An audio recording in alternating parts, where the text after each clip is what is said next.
सबसे पहले मुझे बहुत खुशी हुई है आप एक महिला पत्रकार है, निडरता से अपनी बात कर रहे हो।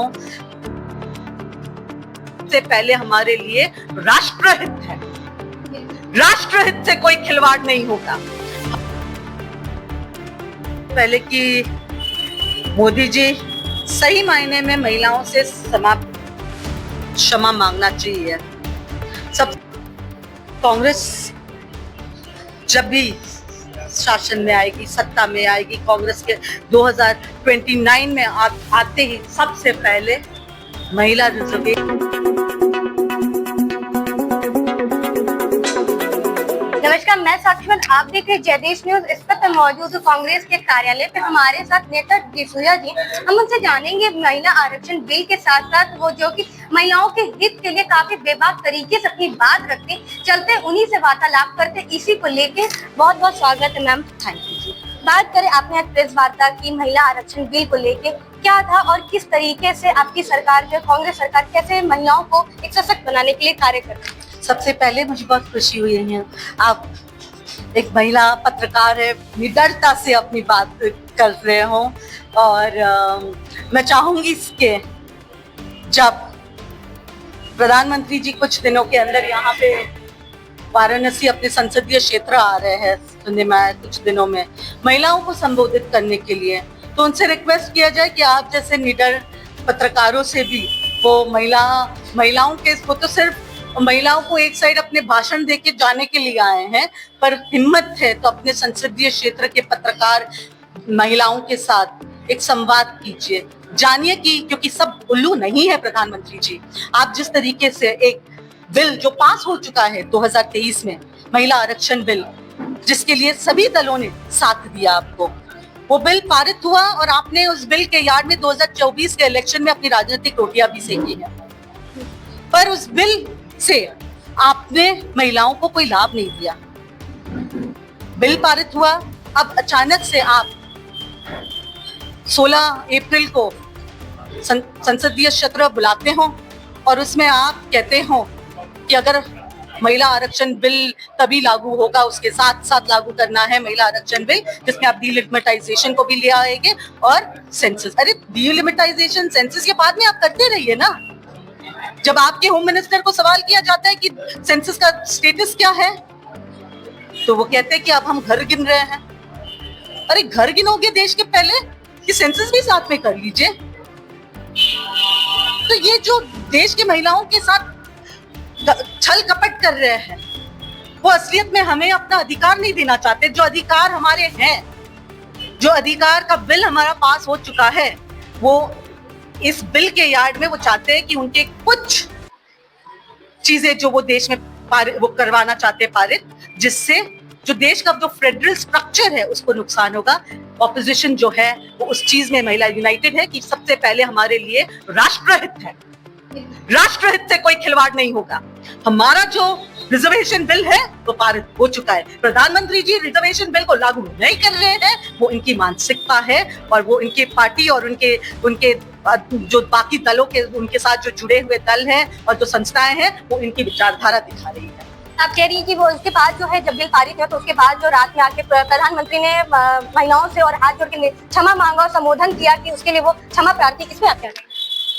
सच्चाई ये है तो सबसे पहले कि मोदी जी सही मायने में महिलाओं से क्षमा मांगना चाहिए। सबसे पहले उस महिलाओं के लिए जिसको उसने बहुत बड़ा धोखा दिया। पूरा देश, पूरा जनता सब जानता है कि मैं किस महिला की बात कर रही हूँ। जब वो उस इंसान से माफी नहीं मांग सकते हैं तो आपको लगता है, और माफी मांगने के साथ साथ प्रायश्चित भी होना चाहिए। आपके माफी मांगने से कुछ नहीं होगा। चलो माफी मांग रहे हो, कल उठ के बिल पारित कर दीजिए। कल उठ के 543 जो लोकसभा है देश में, उनपे 33% महिला रिजर्वेशन पारित कर दीजिए। उस पे आप नाकामयाब थे, मान लीजिए। डीलिमिटाइजेशन को टाइम पे करना या सेंसस को ले आना, कुछ संशोधन लाके ओबीसी महिलाएं, एसटी महिलाएं, एससी महिलाएं हैं और जनरल महिलाएं जो है उनको अपना अधिकार दीजिए 33% रिजर्वेशन की।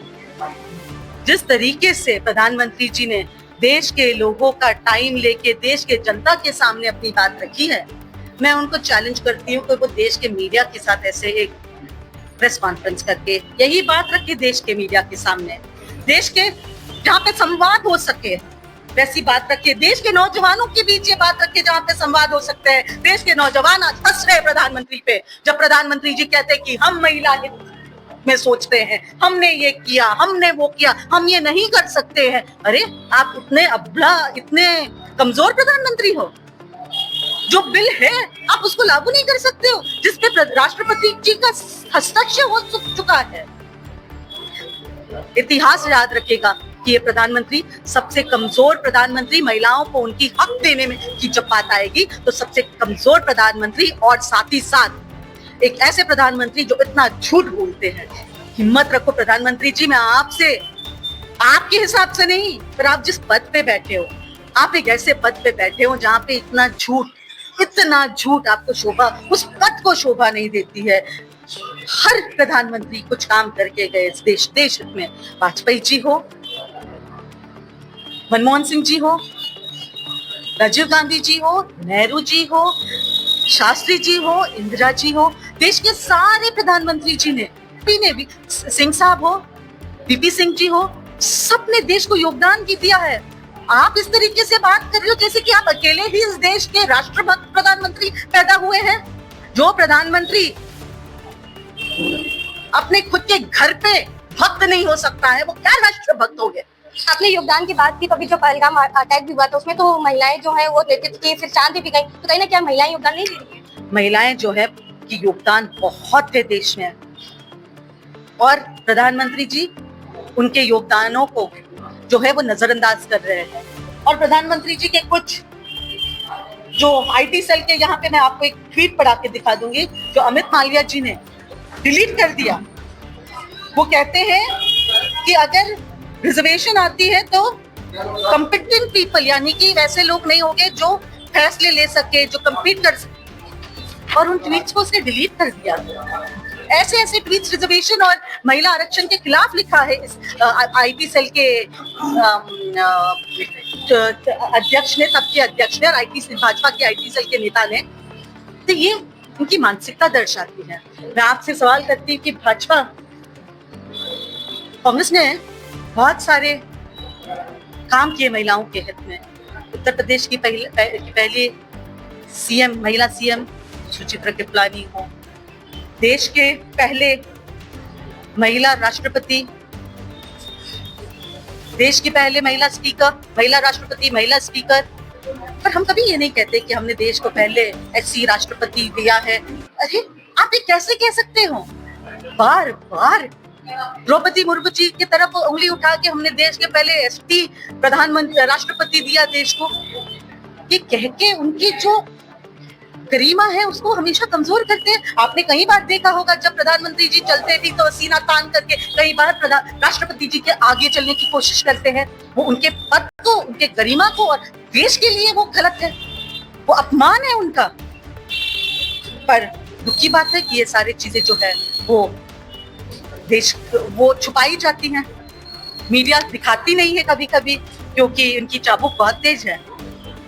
आप बात करें तो पहले जो महिलाएं जो घर से पहले जो 7-8 बजे की बात नहीं निकलती, अब जो है दिन दहाड़े वो निकल सकती हैं, जो है कहीं ना कहीं सेफ्टी है, और हर जगह 112 भी है। पहले तो नहीं था, अब देखने को मिल रहा है, इसमें क्या कहेंगे? देखो 112 किसके साथ आया है ये समझने की कोशिश कीजिए। आज जो आपके पास ये फोन, मोबाइल, आईटी रेवोल्यूशन कौन लेके आया? ये राजीव जी की देन है देश को। ये कोई 112 सिर्फ और सिर्फ भाजपा आई और 112 आई, ये बात गलत है। देश जो है वक्त के साथ चीजें आती है। आज अगर बच्चा जो है वो दौड़ सकता है और बच्चा कहे देखो मैं दौड़ सकता हूँ, एक जमाना था कि वो बच्चे को दौड़ने के लिए जो खुराक, जो पहले वो बच्चे को माँ ने गोदी में उठाया होगा, गोदी में उठाने के बाद उसको उसके उंगलियां, फिर वो रेंगते चले, फिर उनकी उंगलियां पकड़ के चलाना सीखा है माँ बाप ने, और फिर पौष्टिक खाना दे के उनको बड़ा करके दौड़ सके।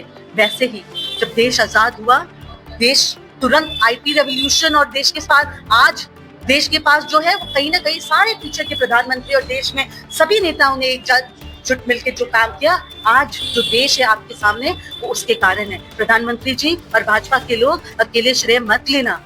आप जो है ये श्रेय जो है, एक वक्त था, याद कीजिए, जब आपने IT रेवोल्यूशन का भी विरोध किया। एक वक्त था जब आपने महिला आरक्षण का विरोध किया, ये कह के कि सरपंच पति बनेंगे।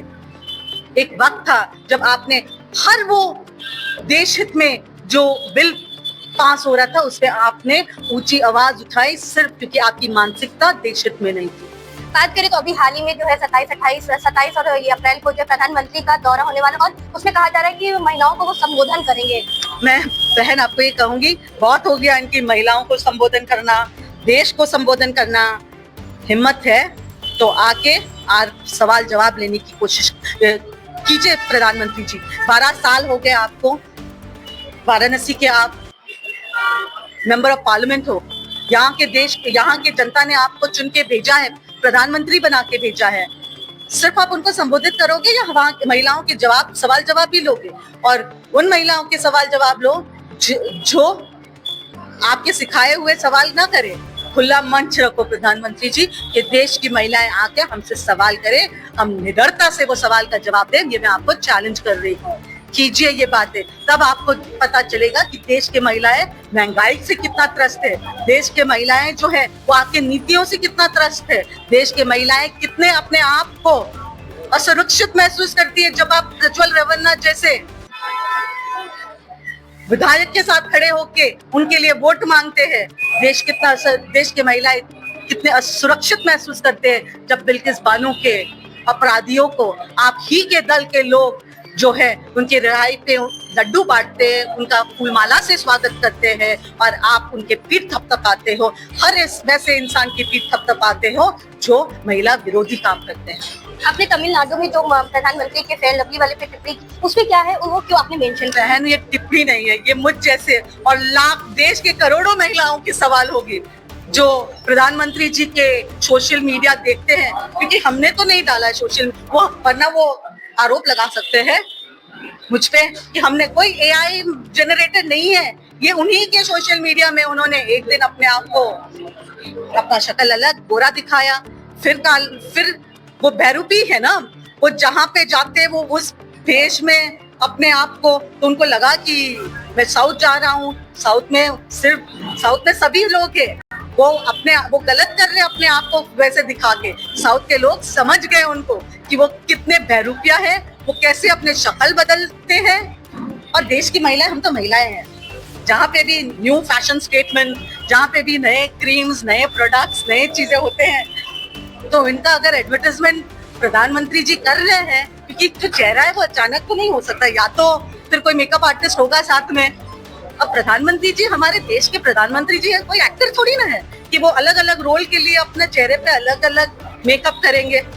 तो हो सकता है कोई अच्छा प्रोडक्ट मिला होगा जो एक दिन वो गोरेपन से हल्का सांवलापन आता है, और वो सांवलापन से दोबारा कैसे गोरापन आता है और थोड़े से चिकनापन आता है, वो देश के महिलाओं को बताए, ताकि जिनको जैसा रंग चाहिए वो प्रधानमंत्री जी के थोड़े से उनको जो नुस्खे जो इस्तेमाल करते हैं वो हमें भी पता चले, तो हम भी इस्तेमाल करें। और मेरी देश की बहनें जो है वो मुझे इस सवाल में तो साथ देंगे ही देंगे, क्योंकि फेयर एंड लवली ने बहुत कमा लिया इस देश में। कुछ लोकल होगा जो प्रधानमंत्री जी यूज कर रहे हैं, तो हम लोकल चीज भी क्या है वो बता दे हमें। ठीक, आखिरी क्वेश्चन, अगर आपकी आगामी चुनाव में अगर कांग्रेस की जीत होती है तो महिलाओं को कैसे संरक्षित रखा जाएगा और महिलाओं को कैसे सशक्त किया जाएगा?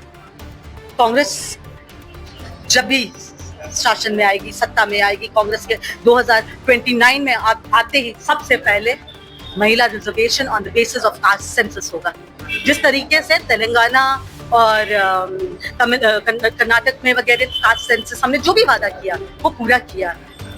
आज जो केंद्र सरकार में आते ही ये बिल जो है जो पारित हो चुका है वो कानून बनेगा, वो लागू होगा। बहुत बहुत धन्यवाद। जैसा कि आपने सुना, काफी बेबाक तरीके से जो अपनी बातें रखी, साथ ही साथ उन्होंने कहा कि 2029 में जो चुनाव होगा, अगर इनकी सत्ता आती है तो महिलाओं को संरक्षित करने के लिए काफी जो अहम पहल किए जाएंगे। देखना होगा आगे क्या होता है। ऐसे दिलचस्प खबरों से रूबरू कराते रहेंगे। आप लोग बने रहे जयदेश न्यूज के साथ।